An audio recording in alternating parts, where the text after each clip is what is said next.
early in 1775. In response to the growing rebellious movement, London sent British troops, commanded by General Thomas Gage, to occupy Boston. They set up fortifications about the city, making it impervious to attack. Various local militias surrounded the city and effectively trapped the British, resulting in a standoff. As Washington headed for Boston, word of his march preceded him, and he was greeted everywhere. Gradually, he became a symbol of the Patriot cause.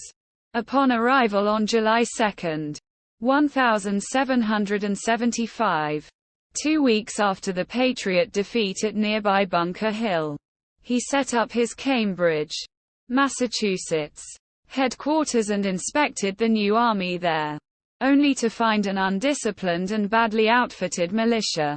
After consultation, he initiated Benjamin Franklin's suggested reforms, drilling the soldiers and imposing strict discipline, floggings, and incarceration. Washington ordered his officers to identify the skills of recruits to ensure military effectiveness.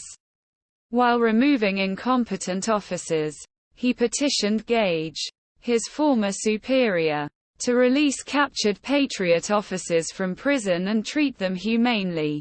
In October 1775, King George III declared that the colonies were in open rebellion and relieved General Gage of command for incompetence, replacing him with General William Howe.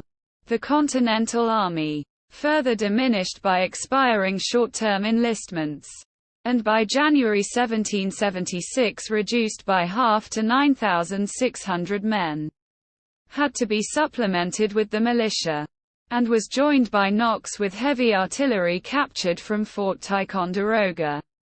When the Charles River froze over, Washington was eager to cross and storm Boston, but General Gates and others were opposed to untrained militia striking well-garrisoned fortifications. Washington reluctantly agreed to secure the Dorchester Heights, 100 feet above Boston, in an attempt to force the British out of the city. On March 9, under cover of darkness, Washington's troops brought up Knox's big guns and bombarded British ships in Boston Harbor. On March 17, 9,000 British troops and Loyalists began a chaotic 10-day evacuation of Boston aboard 120 ships. Soon after, Washington entered the city with 500 men, with explicit orders not to plunder the city. He ordered variolation against smallpox to great effect, as he did later in Morristown, New Jersey.